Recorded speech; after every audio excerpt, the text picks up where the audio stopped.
o vosso coração. Credes em Deus, crede também em mim.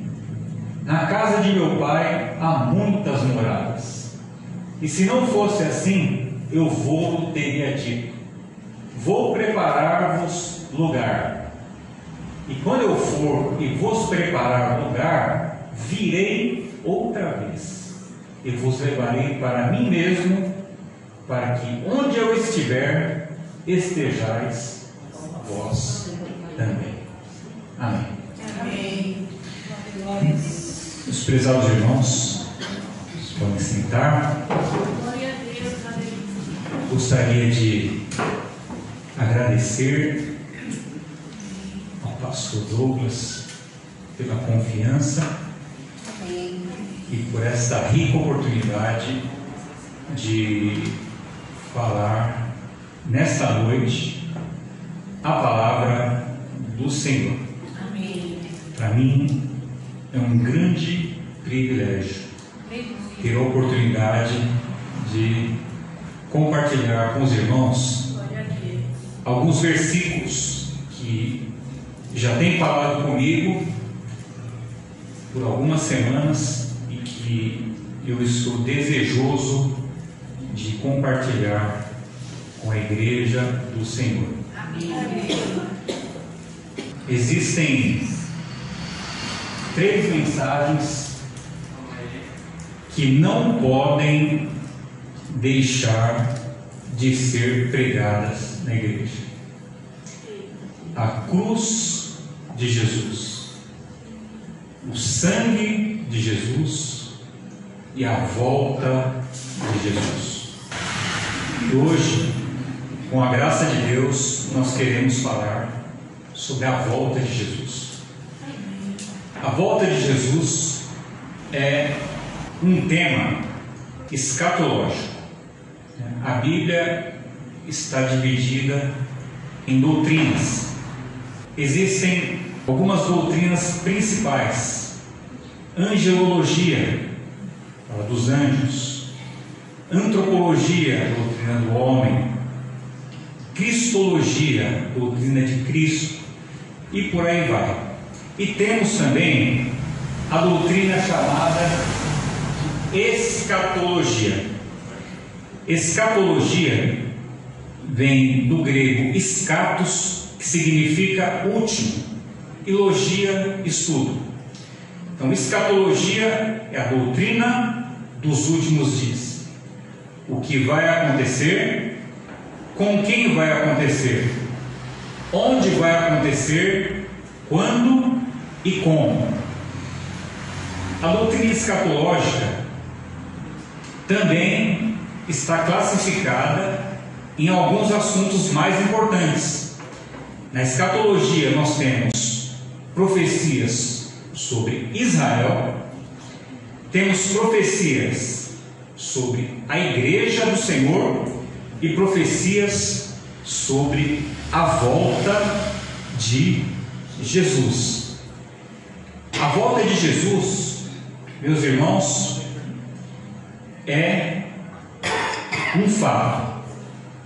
Ela é uma das doutrinas mais importantes do Novo Testamento. Para vocês terem uma ideia, ela é mencionada cerca de 300 vezes no Novo Testamento. Somente o apóstolo Paulo falou da volta de Jesus cerca de 50 vezes. Nós temos livros inteiros na Bíblia que falam sobre a volta de Jesus, primeiro e segundo aos Tessalonicenses. Nós temos capítulos inteiros que falam sobre a volta de Jesus, Mateus 24 e Marcos capítulos 13. O Senhor Jesus disse que voltará. No texto que nós lemos, ele disse: eu virei outra vez. Aleluia. Mas, dentre as vezes que o Senhor Jesus falou sobre a sua vinda, a mais enfática, a mais dramática está na parábola das 10 virgens. Jesus falava por parábolas. O que é uma parábola? É uma história tirada da vida diária, a qual ele usava para ilustrar uma profunda verdade espiritual. Se não fosse através das parábolas, ele não conseguiria ter dado tanta profundidade. Ao mesmo tempo em que ele aprofundava essas verdades, ele ocultava as verdades dos não crentes, dos ímpios. E na parábola das 10 virgens, ele disse: o reino dos céus será semelhante a 10 virgens que tomaram suas lâmpadas e saíram ao encontro do esposo. E 5 delas eram prudentes e 5 eram loucas. E as prudentes tomaram azeite consigo na sua vasilha, mas as loucas não tomaram azeite. E tardando o esposo, tosquenejaram e adormeceram todas. Mas à meia-noite ouviu-se um clamor: aí vem o esposo, saí-lhe ao encontro. E aquelas virgens se levantaram e saíram ao encontro. E as loucas disseram às prudentes: dá-nos do vosso azeite, porque as nossas lâmpadas se apagam. E elas disseram: não seja o caso que falte a nós e a vós. Ide ao que vende e comprai para vós. E tendo elas saído, veio o noivo, e as que estavam preparadas entraram com ele para as bodas, e a porta se fechou. Depois vieram aquelas virgens e disseram: Senhor, abre-nos a porta.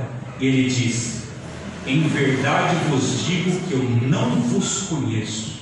E Jesus conclui a parábola dizendo: vigiai, porque não sabeis a hora em que há de vir o vosso Senhor.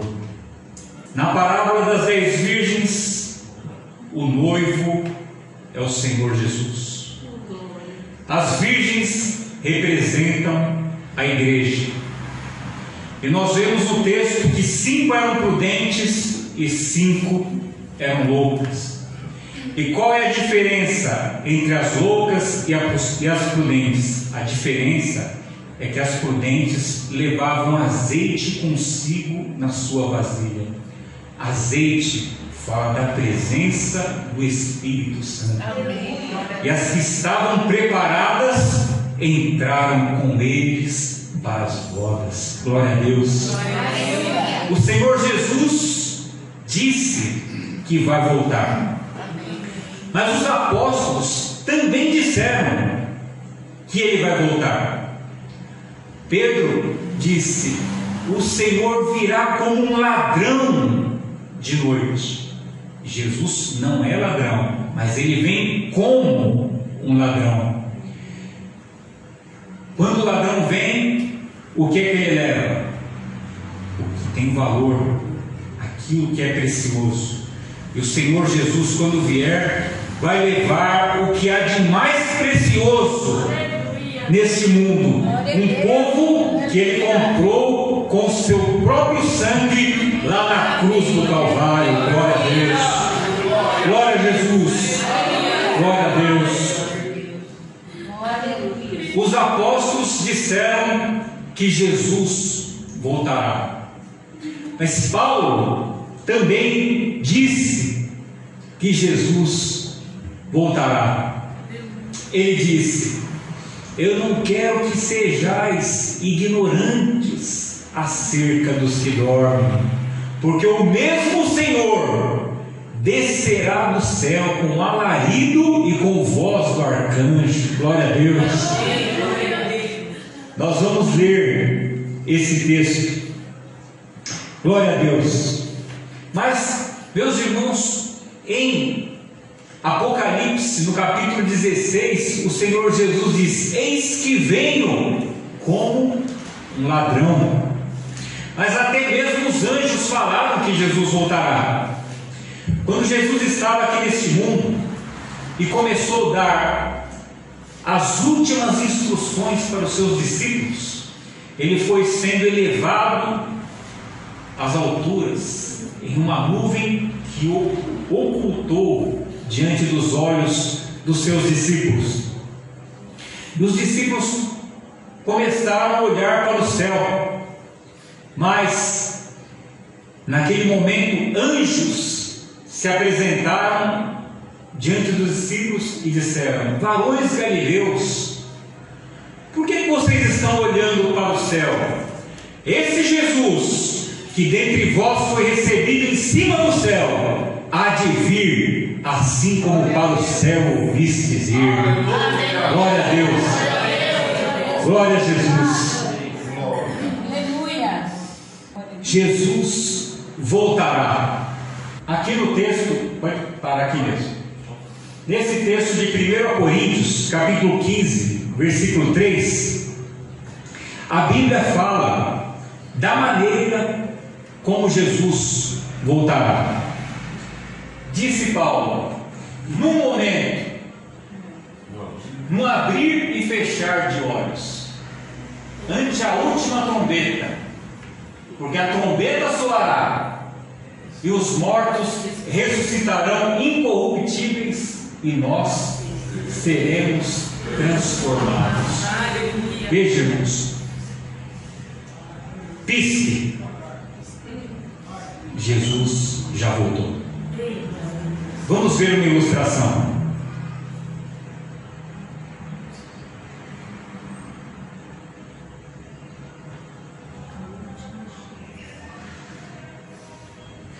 Jesus Christ is coming back for his church. The Bible says in Matthew chapter 24 verse 42, watch therefore, for you do not know the hour your Lord is coming. I want you to know, church, that Jesus Christ could come this month, or he might come next week, or he could even come.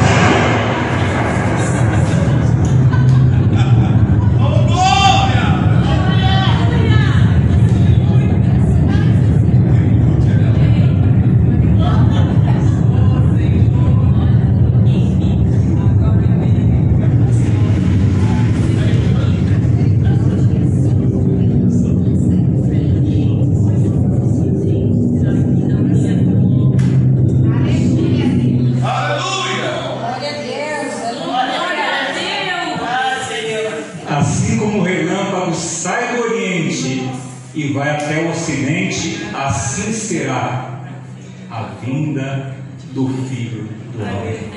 Glória a Deus. Mas de que maneira Jesus voltará? Volta um pouquinho. Volta.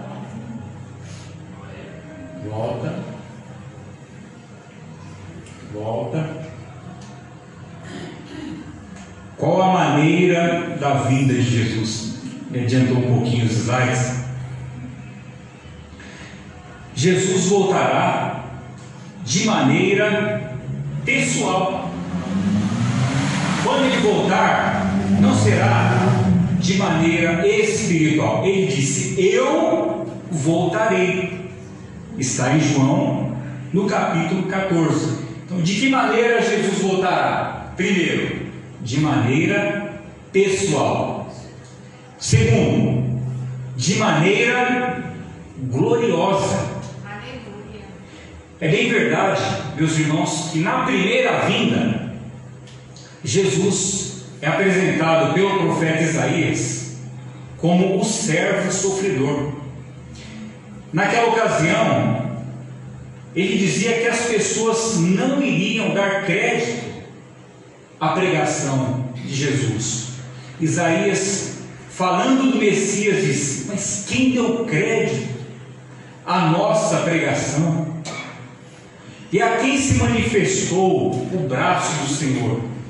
Porque ele foi subindo como um rebozo, como raiz de uma terra seca. Falando de Jesus, não tinha parecer e nem formosura, e olhando nós para ele, nenhuma beleza víamos para que o desejasse. Era desprezado, o mais indigno dentre os homens, e homem de dores, experimentado o sofrimento. Os homens encobriam dele o rosto, e por isso dele não fizemos caso algum. Mas ele foi ferido pelas nossas transgressões e moído pelas nossas iniquidades. O castigo que nos traz a paz estava sobre ele, e pelas suas pisaduras nós fomos curados. Glória a Deus. Jesus é apresentado pelo profeta Isaías como o servo sofredor. Sim, ele veio dessa forma na sua primeira vinda, mas na segunda vinda ele virá como rei. Ele virá de forma gloriosa. Glória a Deus. Diz a Bíblia, meus irmãos, que João estava na ilha de Patmos, escrevendo o livro do Apocalipse. E João ouviu uma voz, e a voz dizia: o que vês, escreve.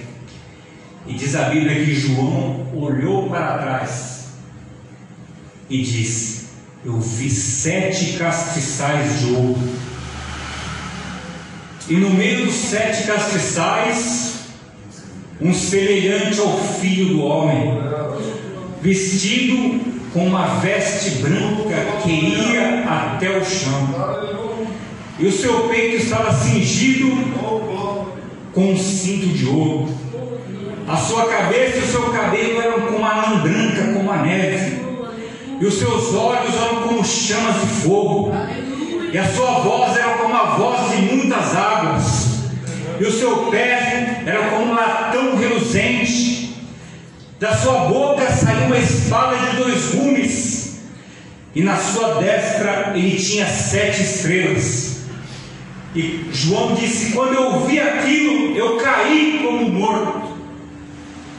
Mas ele colocou sobre mim a sua mão e disse: eu sou o Alfa e o Ômega, eu sou o início e o fim, aquele que é, que era e que há de vir, o Todo-Poderoso.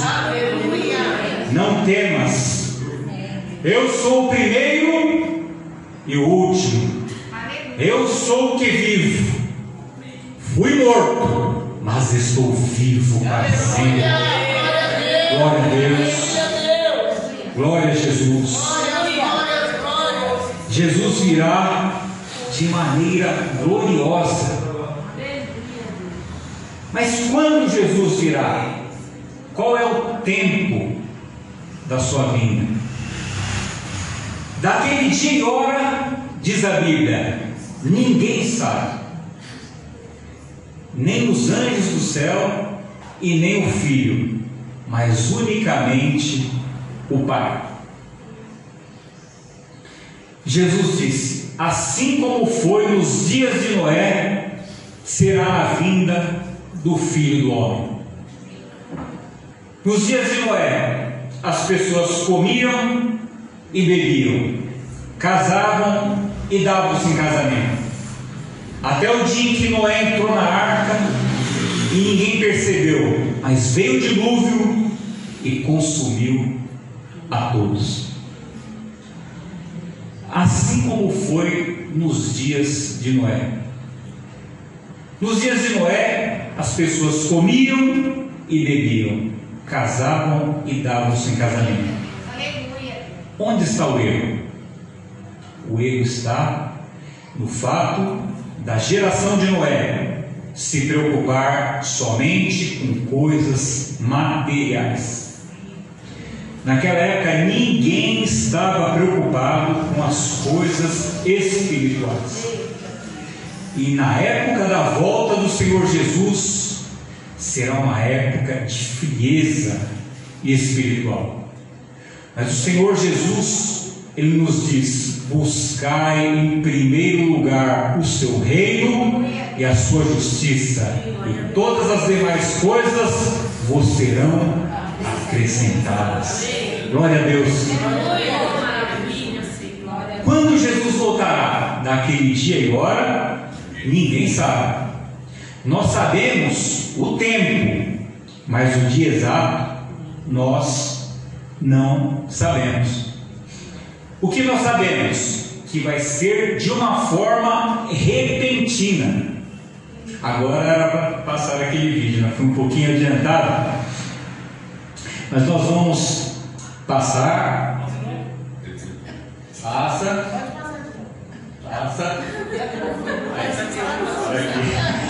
Não vou deixar passar de novo para os irmãos não tomarem um susto, né?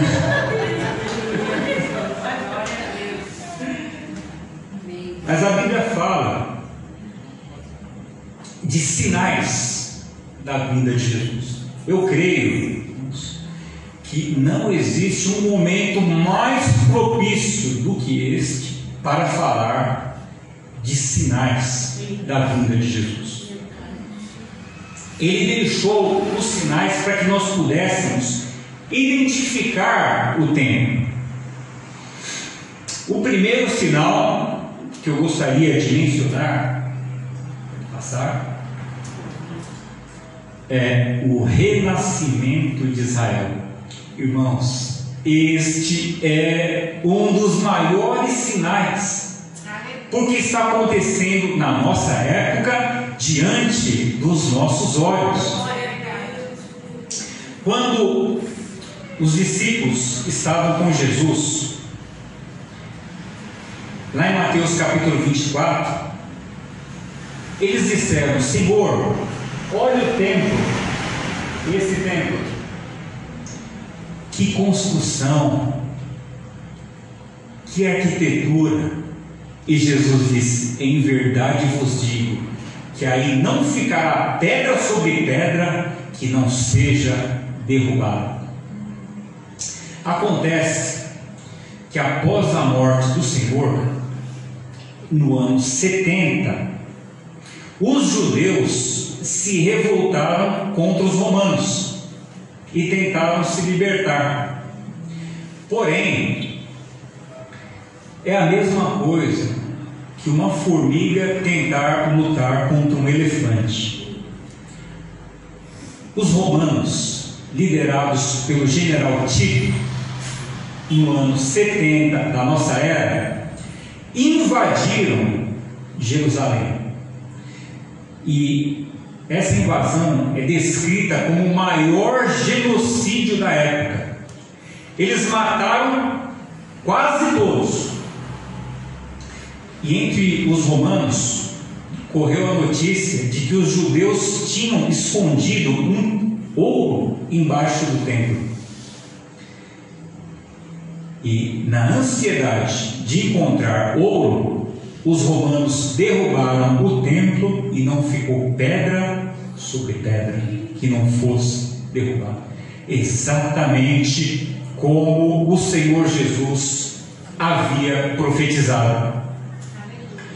E se nós formos hoje em Jerusalém e visitarmos o templo, nós vamos ver as pedras que estão caídas ainda lá até hoje. Eu recomendo depois que os irmãos entrem no YouTube e digitem Israel com Aline. Aline é uma guia brasileira que tem muitos vídeos excelentes sobre Israel. Ela mostra a passagem bíblica e o lugar onde aconteceu. Vocês vão gostar. E aconteceu, irmãos, então, que o templo foi totalmente destruído. Israel dizimado.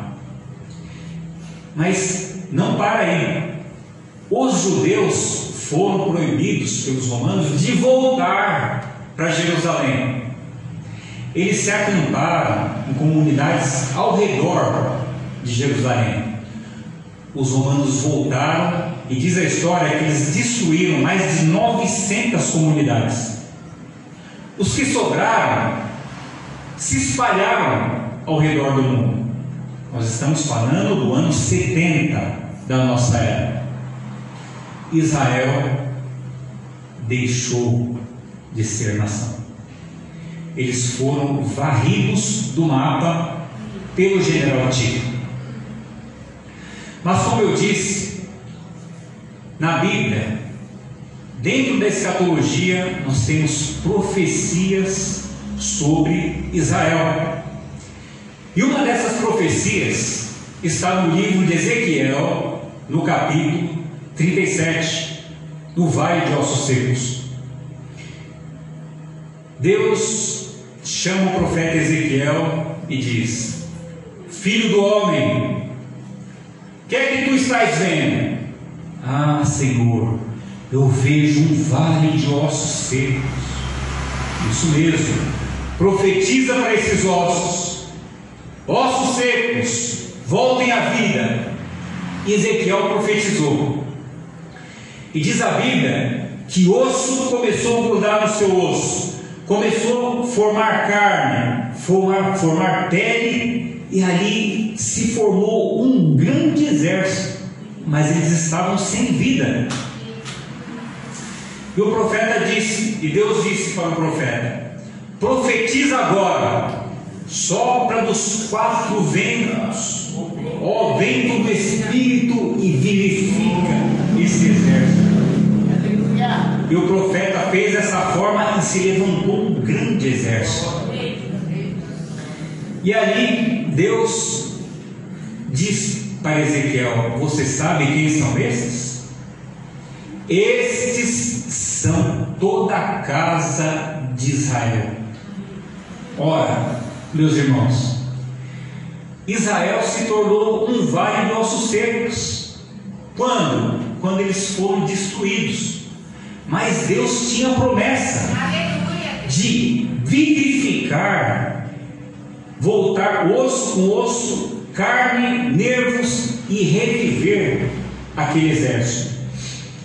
E aqui no versículo 21, Ezequiel 37, 21, a Bíblia diz: diz-lhes, pois, assim diz o Senhor: eis que eu tornarei os filhos de Israel dentre os gentios, para onde eles foram, e os congregarei de todas as partes, e os levarei à sua terra, e deles farei uma nação na terra, nos montes de Israel. Olha a promessa de Deus. Deus ia congregá-lo de todas as nações. Não foi isso que aconteceu? Em 1948, a ONU fez uma reunião para a criação do Estado de Israel, e começou a haver um sentimento dentro de todos os judeus, uma coisa assim divina, de voltar para Israel. Eles começaram a se cumprimentar no ano que vem em Jerusalém. Esse era o cumprimento, de tanta vontade de voltar para casa. Deus já estava despertando o povo para voltar. E ali então foi criado o Estado de Israel, mas com uma peculiaridade. E a criação desse Estado dependeu de um voto para ser criado. E esse voto foi de um brasileiro. Os irmãos podem dar glórias a Deus por isso? Glória a Deus. Por quê? O nome desse homem é Oswaldo Aranha. Em Gênesis, no capítulo 12, Deus fez uma promessa para Abraão. Deus disse para Abraão: eu abençoarei os que te abençoarem, e amaldiçoarei os que te amaldiçoarem, e em ti serão benditas todas as famílias da terra. Amém. Irmãos, Deus o Brasil abençoou Israel em 1948 com a criação do Estado. Então nós temos a bênção de Deus, porque nós abençoamos, nós somos participantes desta promessa. Glória a Deus, glória a Jesus. E isso está acontecendo diante dos nossos olhos, na nossa época. Passaram 2000 anos, 2000 anos, e na nossa época a profecia se cumpriu. Olha que coisa maravilhosa! Jesus breve virá. Mas este não é o único sinal. Lá em Mateus, no capítulo 24, os discípulos perguntaram: Senhor, que sinal haverá da tua vinda e do fim do mundo? E ele disse: observai, porque muitos virão em meu nome, dizendo: eu sou o Cristo, mas enganarão a muitos. E certamente vocês ouvirão falar de guerras e rumores de guerras, mas ainda não é o fim. Então se levantará nação contra nação, reino contra reino, e haverá fomes, pestes e terremotos. A Bíblia diz que se levantará nação contra nação e reino contra reino. Na história da humanidade, nós sempre ouvimos falar de guerras, mas geralmente era um país contra o outro, e nessas guerras havia um vencedor. Mas Jesus disse: se levantará nação contra nação e reino contra reino. Ele estava falando de uma guerra mundial, porque até então nunca havia tido. Mas a primeira também aconteceu na nossa era. Em 1914 começou a Primeira Guerra Mundial. Foi até 1918. Ali morreram 14 milhões de soldados. Depois teve mais uma guerra mundial, de 1939 até 1945. Ali morreram 55 milhões de combatentes. E na Segunda Guerra houve uma novidade: a bomba nuclear. A bomba nuclear que jogaram em Hiroshima e Nagasaki pode até parecer que ela era muito grande, mas era mais ou menos desse tamanho, era pequena. Eu estive no Museu da Guerra na cidade de Londres e pude ver uma réplica da bomba. Ela é pequena. E a bomba nuclear, meus irmãos, ela mata de 3 formas: mata com a explosão, ela mata através de queimaduras e ela mata através de radiação, cumprindo uma profecia do profeta Zacarias, que disse: estando os homens de pé, os seus olhos apodrecerão nas suas órbitas. Estava falando da bomba nuclear. O primeiro sinal: haverá guerras. Mas o segundo sinal ao qual o Senhor Jesus menciona é a fome. Essa foto que os irmãos estão vendo foi tirada na África e o fotógrafo morreu poucos meses depois. Nela vocês podem ver uma criança morrendo de fome e um urubu aguardando a morte dela para se alimentar. A Organização Mundial da Saúde estima que 12 milhões de crianças morrem antes do primeiro ano de vida por causa da fome. Estamos falando dos dias atuais.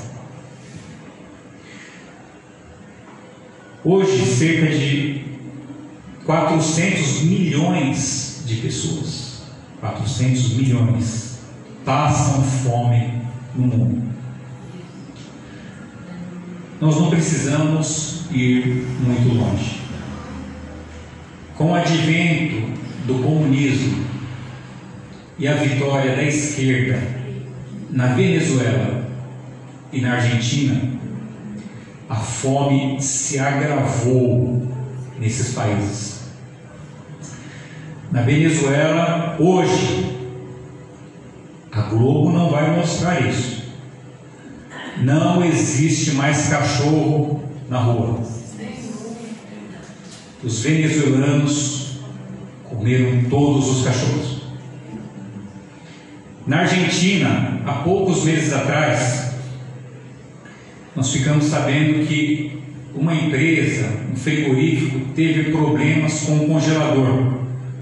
E a carne que estava armazenada foi deteriorada.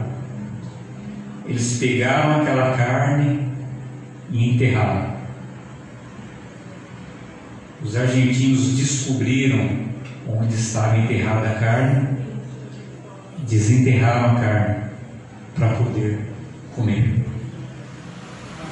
Na Argentina nós temos relatos de pessoas correndo atrás do caminhão de lixo por causa da fome. A esquerda, ore para que Deus não permita que a esquerda volte ao Brasil. Ore, Deus, ore. Se o Lula voltar, vai acontecer isso aqui no Brasil também. Glória a Deus.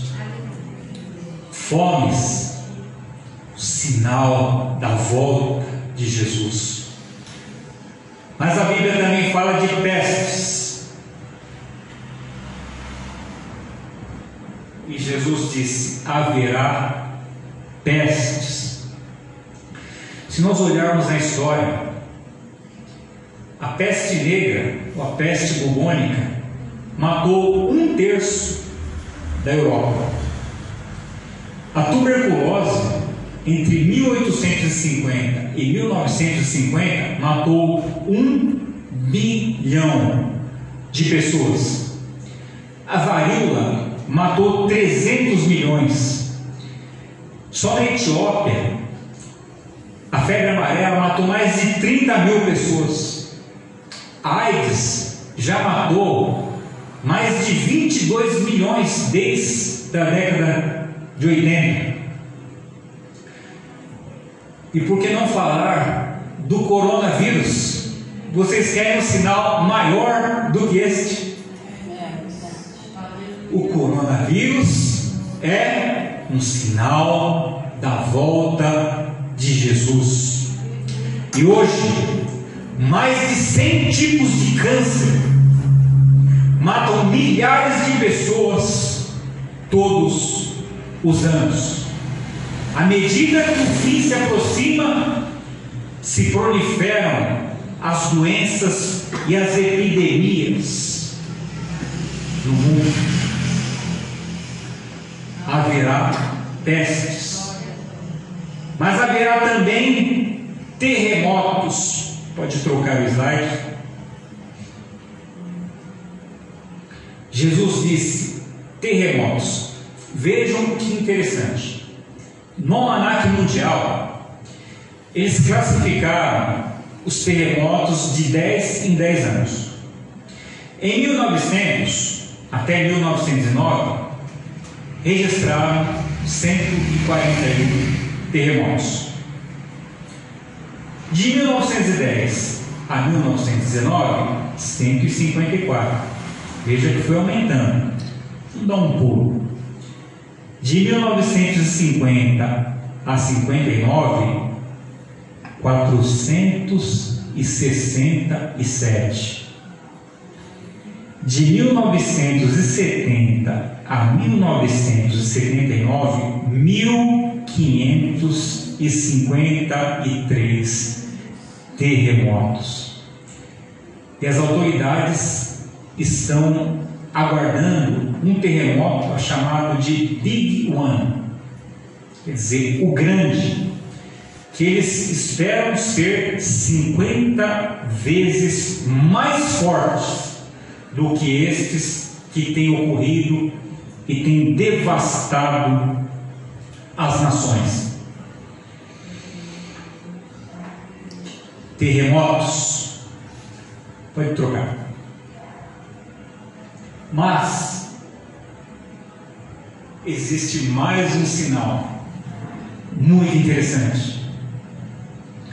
Lucas, falando da volta de Jesus, ele diz: haverá sinais no céu, no sol e nas estrelas, e na terra angústia entre as nações, por causa do bramido do mar e das ondas.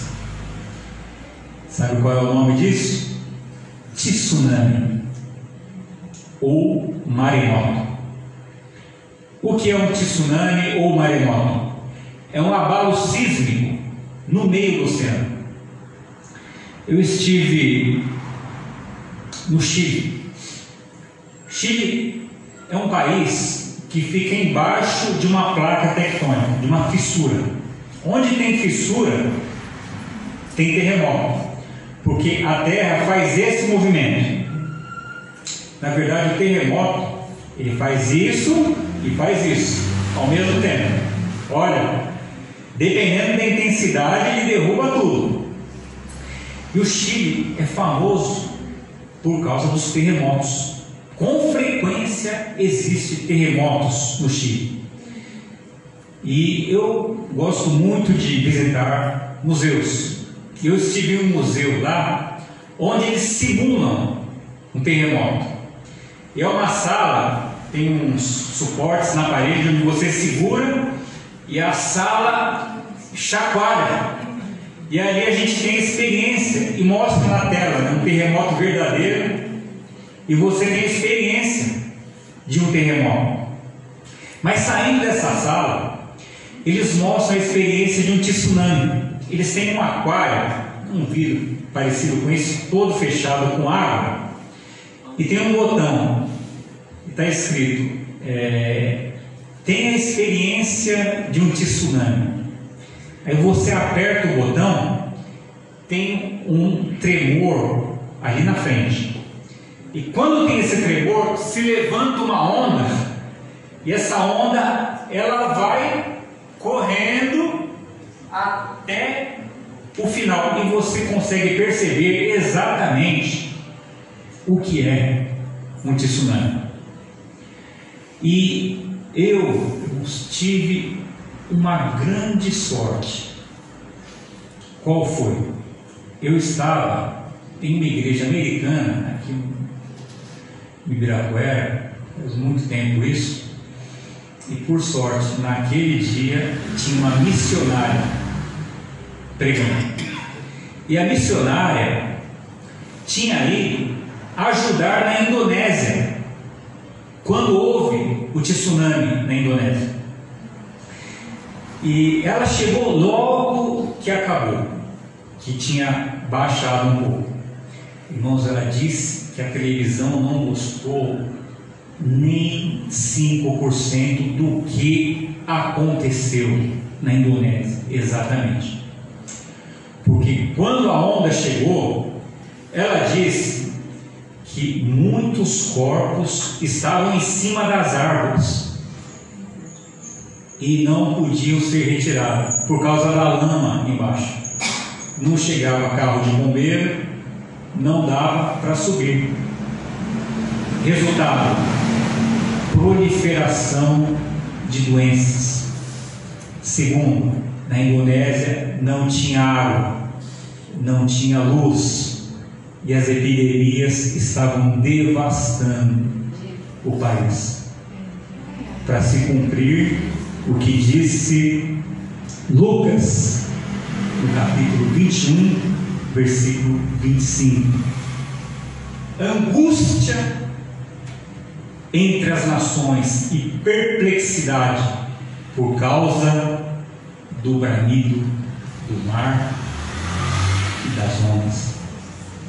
Irmãos, um tsunami ele pode gerar ondas de 20 metros ou mais. Para vocês terem uma ideia, um poste de luz dá 10 metros. Imagina uma onda do tamanho de 2 postes. Quando o vulcão Krakatoa explodiu na ilha de Java, diz a história que ele gerou ondas de 40 metros. A onda engoliu a ilha inteira. Isso, irmãos, está acontecendo diante dos nossos olhos. Veja no Japão, há pouco tempo, o mundo inteiro viu. Se você colocar no YouTube, você vai ver a onda chegando. Angústia entre as nações por causa do bramido do mar e das ondas. Mas último sinal ao qual eu gostaria de mencionar é a praga do homossexualismo. Meus irmãos, hoje, somente em São Paulo, contabiliza-se mais de 60 mil casais gay. Isso com o apoio dos governos passados, governo petista, com o apoio da Rede Globo de televisão. Vocês podem ver que nas novelas da Rede Globo tem homossexuais. Nos filmes que a Rede Globo produz, casais homossexuais, como se isso fosse normal. Mas a igreja não pode aceitar, porque isso é pecado. A Bíblia diz, lá no livro de Romanos, falando do povo da época que se estende para nós. Romanos capítulo 1 diz que os homens, dizendo-se sábios, tornaram-se loucos, porque até mesmo as mulheres deixaram o uso natural do varão, e os varões semelhantemente deixaram o uso natural da mulher, e se inflamaram uns com os outros, cometendo torpeza e recebendo no seu corpo o castigo consequente do seu próprio erro. Glória a Deus.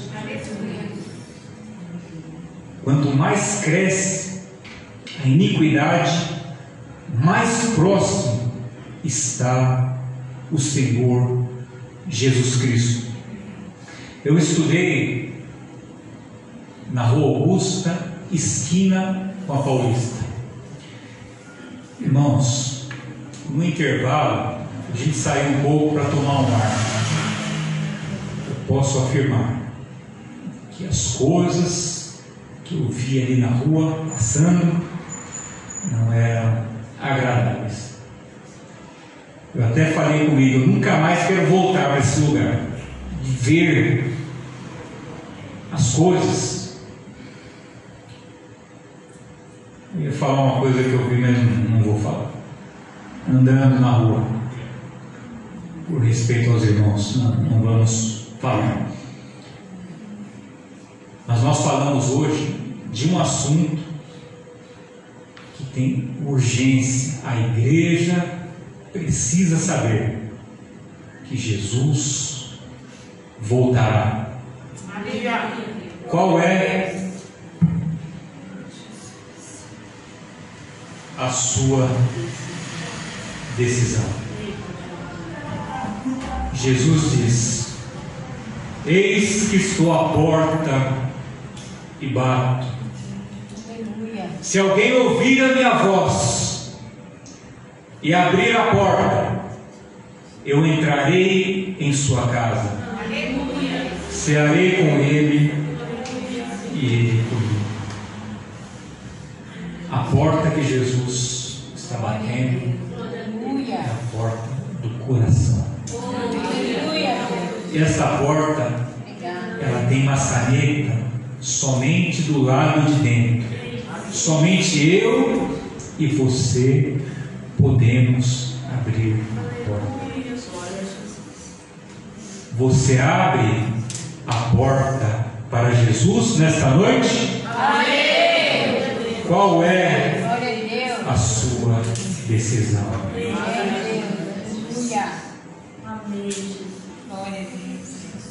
Pode passar. Jesus voltará. Tudo nos mostra que Cristo já volta. Breve